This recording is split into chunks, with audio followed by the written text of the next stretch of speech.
c'est de grâce Saman une fois encore. Aujourd'hui, on va parler de nos 5 forces. Pourquoi parler de force? Pourquoi ne pas parler de nos 5 faiblesses? Ça, c'est la première question qu'on pourrait se poser. Mais la réalité, c'est que quand on se concentre sur nos forces, on devient plus fort. Mais quand on se concentre sur nos faiblesses, généralement, on a du mal à les changer. Il y a quelqu'un qui m'a dit une fois, un monsieur que je considère aussi comme mon mentor, il m'a dit qu'il y a 2 façons de surpasser ses faiblesses. La première technique, c'est d'aller face à face à ses faiblesses et se mettre à les combattre. Mais le problème, c'est que nos faiblesses, c'est un peu comme le fameux dragon à 7 têtes, où quand tu coupes une tête, il y a une autre tête qui repousse. Et c'est vraiment difficile de tuer nos faiblesses en allant comme ça. Ce qu'il faut faire par contre, c'est d'améliorer ses forces. Tellement faire de ses forces, y mettre tout son cœur, y mettre toute son énergie, développer ses forces tellement que ça sera comme un soleil, disons 7 soleils qui vont briller tellement jusqu'à pratiquement brûler ou couvrir toutes nos faiblesses, jusqu'au point où on ne sera même plus capable de voir ces faiblesses-là. Quand il m'a dit ça, j'ai trouvé que c'était très très profond. J'ai trouvé que c'était très très intéressant. Et j'ai aussi trouvé que c'était très très vrai. Parce que généralement, on passe notre temps à observer nos faiblesses au lieu d'observer nos forces, au lieu d'essayer d'améliorer nos forces, nous impliquer par rapport à nos forces et surtout nous investir par rapport à ça. Donc, après ce concept-là, j'ai participé à une étude aux États-Unis, à une des universités que je fréquentais. Je crois que c'était Stanford dans ce temps-là. J'ai fait un exercice, ça s'appelle en anglais Strength Quest, où par rapport à certaines questions, on essaie de voir c'est quoi tes forces et c'est quoi tes forces principalement. Ils en sortent 5. Je crois que c'est aussi dispo sur le website qui s'appelle Strength Quest, c'est en anglais. C'est un peu comme la quête de ses forces.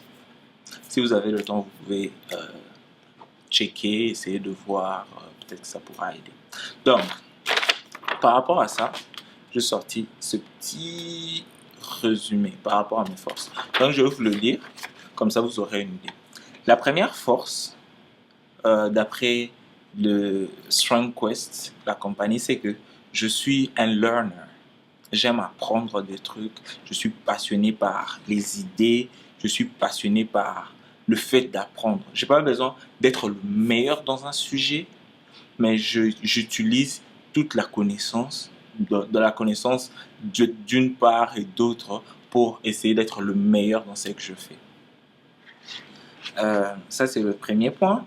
Le deuxième point, c'est ideation. Ideation, c'est un peu le fait d'avoir des aspirations élevées, d'essayer de faire les choses, pas nécessairement terre à terre, d'essayer de voir les choses d'une certaine manière et surtout le fait d'être passionné par les idées, par les concepts et surtout voir comment est-ce que ça peut être implémenté.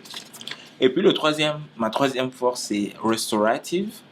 Restorative, c'est quand il y a quelque chose de brisé, il y a quelque chose qui ne marche pas, celui qui vient et se met à arranger ça, à fixer le problème. C'était quoi le problème? Il y a ça qui était cassé, ok, voyons voir comment est-ce qu'on peut arranger ça. Il met ça ensemble et il essaie de l'arranger.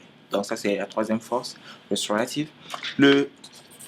La quatrième force, c'est là. C'est achiever. Achiever, c'est les gens qui accomplissent des choses. Donc, il paraît que je suis un achiever. J'aime accomplir les choses. J'aime commencer et terminer les choses. J'aime je suis conduit, j'ai de la motivation, c'est de motivation pour faire des changements, pour accomplir les choses. Et puis le dernier point, c'est activator. Activator, c'est les personnes qui posent la question, quand est-ce qu'on peut commencer? Est-ce qu'on peut commencer maintenant? Il faut qu'on commence. On ne peut pas seulement se mettre là, on doit commencer. Je crois que je me retrouve un peu dans ça aussi. Donc, ça, c'est mes 5 forces. Mes 5 forces. Vous, de votre côté, vous devez aussi essayer de savoir c'est quoi, quelles sont vos forces. Essayez de voir quelles sont vos forces et commencez à vous y investir. Les faiblesses, on n'est pas parfait, ça va s'enlever, ça va disparaître, plus vous allez devenir mature. Mais essayez toujours. Il y a même un proverbe qui dit, c'est seulement quand on tourne son visage vers le soleil que notre ombre tombe ou tombe derrière si vous voulez, si on peut dire ça comme ça.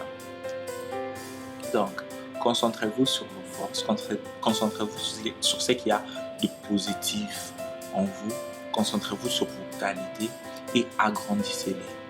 Et petit à petit, vos faiblesses vont se mettre à tomber une par une. C'est un peu une leçon morale aujourd'hui, mais hey, qu'est-ce que vous voulez? C'est la moralité qui fait que le monde va dans la meilleure direction. J'espère que vous avez aimé le numéro. On se revoit encore très bientôt pour un nouveau show.